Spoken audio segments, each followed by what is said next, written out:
Joseph and Mary take Jesus to the temple for Mary's purification according to the law. Luke chapter 2, verse 22. You can also look back into the verses we just read, Leviticus 12, 3 through 4.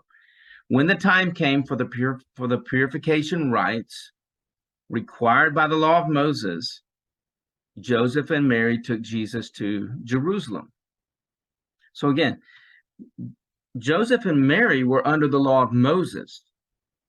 They weren't under the grace of Jesus because the New Testament of grace hadn't been established yet. It hadn't been introduced to the human race yet. The grand entrance of the New Testament of grace did not come until Jesus died on the cross. So Mary and Joseph are under law. Jesus died to redeem people from the law. Galatians chapter 4, verses 4 through 6. At this point, Jesus is still a baby. The law is still in effect. Jesus hasn't died to set people free from the law yet. That's why we see Joseph and Mary following and fulfilling the requirements of the law. So this purification is a shadow, right? The law is a shadow.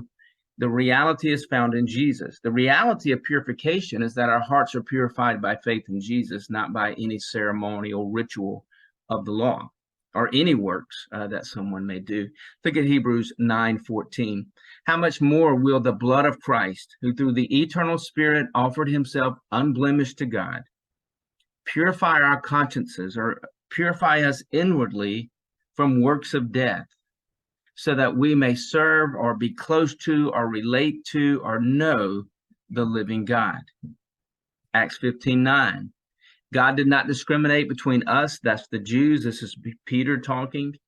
God did not discriminate between us, the Jews, and them, the Gentiles, for he purified their hearts by faith in Jesus.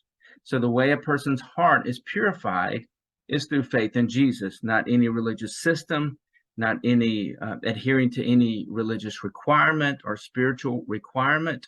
Our hearts are cleansed or purified by the blood of Jesus when we place our faith in Jesus.